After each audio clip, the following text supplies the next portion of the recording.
मैं doctor Mohammad Rehan, department of commerce, government college Ranchi. आज मैं आप लोगों को बिजनेस लॉ के चैप्टर का ऑब्जेक्टिव क्वेश्चन लिखवाऊंगा। आप लोग ऑब्जेक्टिव क्वेश्चन लिखें। चैप्टर का नाम कॉन्ट्रैक्ट ऑफ एजेंसी। चैप्टर का नाम contract of agency.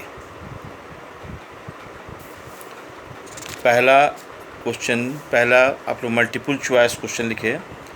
Multiple choice question में सबसे पहला लिखें, definition of agent is given in. Definition of agent is given in. अब चार ऑप्शन ध्यान से सुनिएगा। पहला ऑप्शन है, ए ऑप्शन में सेक्शन 182, बी ऑप्शन में सेक्शन 180, सी ऑप्शन में सेक्शन 181 और डी ऑप्शन में सेक्शन 178। इस तरह से चार ऑप्शन था। पहला ऑप्शन क्या था? A option section 182, B option में था सेक्शन 180, सी ऑप्शन में था सेक्शन 181 और डी ऑप्शन में सेक्शन 178। इसका आंसर क्या होगा? ए ऑप्शन सेक्शन 182। अब नेक्स्ट क्वेश्चन यानी 2 नंबर लिखेंगे। नेक्स्ट क्वेश्चन लिखेंगे, क्वेश्चन नंबर 2।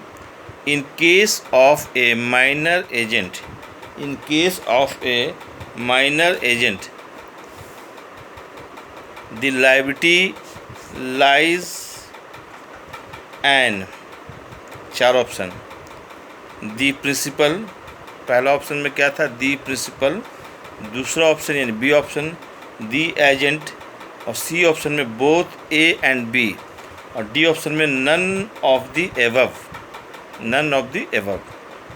क्वेश्चन फिर से मैं एक बार रिवाइज कर देता हूँ। In case of a minor agent the liability lies and, अब इसका आंसर ए ऑप्शन होगा। ए ऑप्शन क्या होगा? The principal, spelling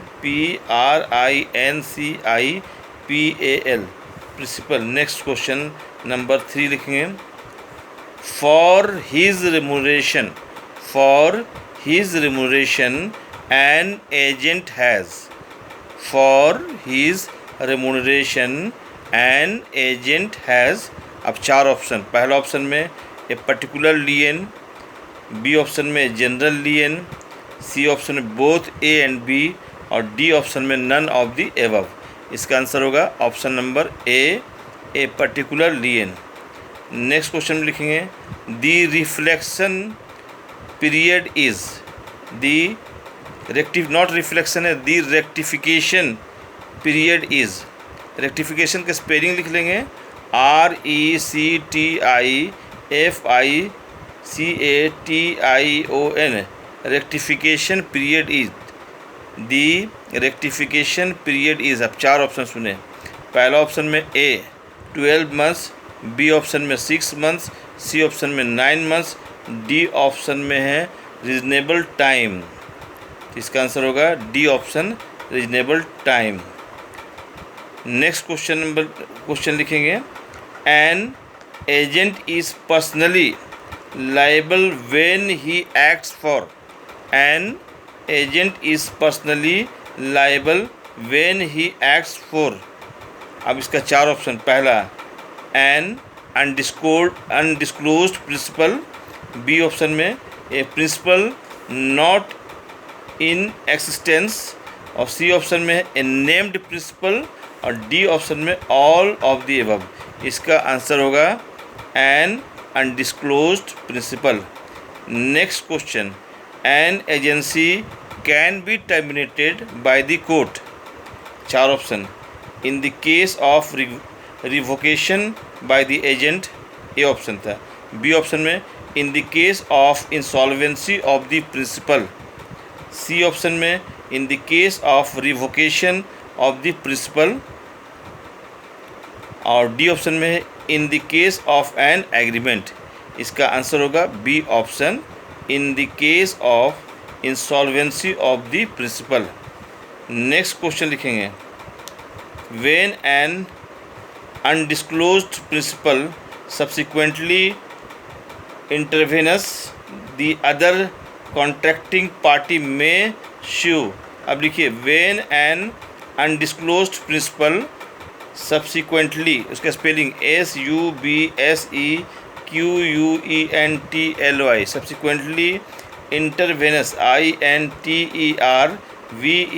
INTERVENES, intervenes, the other contracting party may sue, SUE, sue. अब उसका चार ऑप्शन, पहला दी एजेंट, पहला ए ऑप्शन में दी एजेंट, बी में दी प्रिंसिपल, सी में both A and B, D में नन ऑफ दी अबव. इसका आंसर होगा C option, both A and B, यानी एजेंट भी हो सकता है और प्रिंसिपल भी हो सकता है, इसलिए बोथ एंड बी इसका आंसर होगा. ठीक है, नेक्स्ट क्वेश्चन लिखेंगे. For a rectification the principal must have contractual capacity. For a ratification है, for a ratification the principal must have contractual capacity. उसमें चार ऑप्शन था. ए ऑप्शन में था at time of contract and ratification, B में at the time of entering into contract, C में all of the above, D में none of the above. फिर से एक बार मैं रिवाइज करता हूँ question. For a ratification the principal must have contractual capacity. उसमें चार ऑप्शन है. एट ए ऑप्शन में है at time of contract and ratification, B में at the time of entering into contract, C में all of the above, D में none of the above. इसका answer होगा at the time of contract and ratification. अब है next question. Who can appoint A sub agent. Who can appoint A sub agent. इसका answer होगा an agent. इसका answer होगा an agent. B में इसका आंसर होगा एन एजेंट. चार ऑप्शन था, मैं सीधे आंसर ही बता दिया था. चार ऑप्शन है. ए में एन एजेंट है, बी में दी प्रिंसिपल है, सी में थर्ड पार्टी है, डी में nobody can appoint sub agent. इसका आंसर सीधे ए ऑप्शन होगा एन एजेंट. नेक्स्ट क्वेश्चन लिखिए.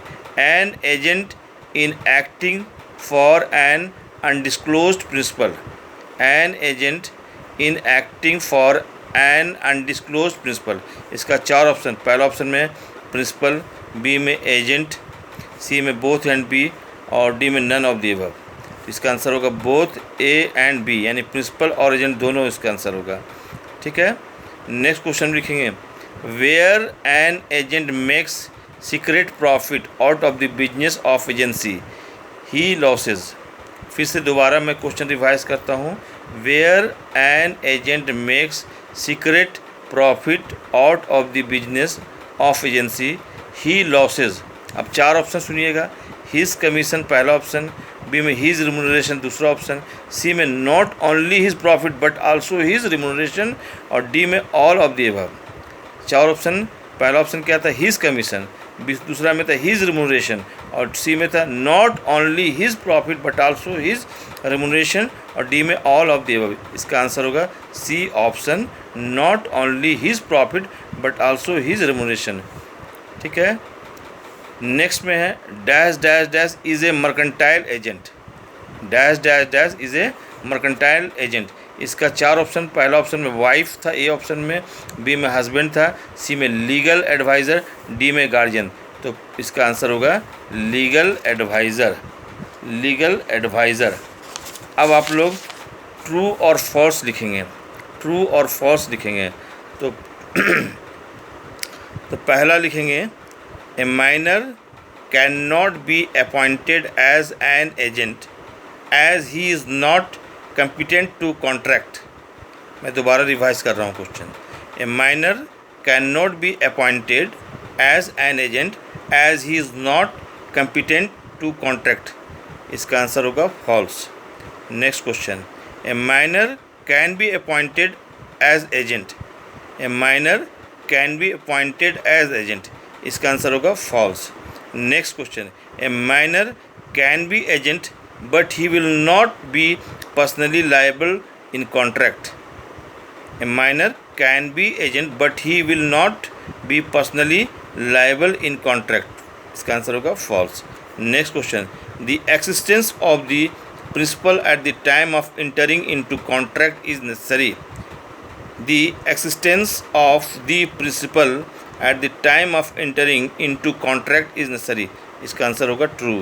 Next question, the communication to a valid ratification, RATIFICATION, ratification, the communication to a valid ratification is necessary, इसका answer होगा true।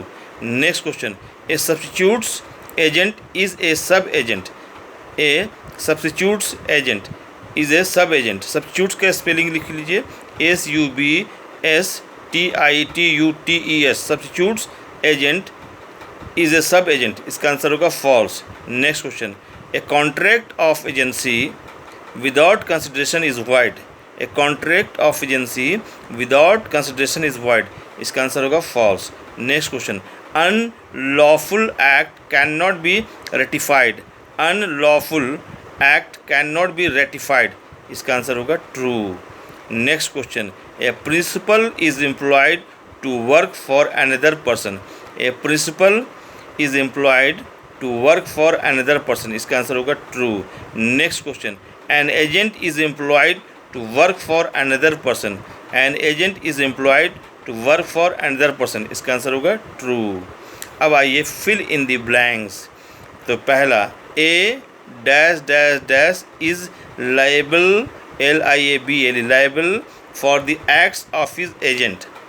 तो जो खाली जगह है वहाँ पर भराएगा प्रिंसिपल, PRINCIPAL, प्रिंसिपल।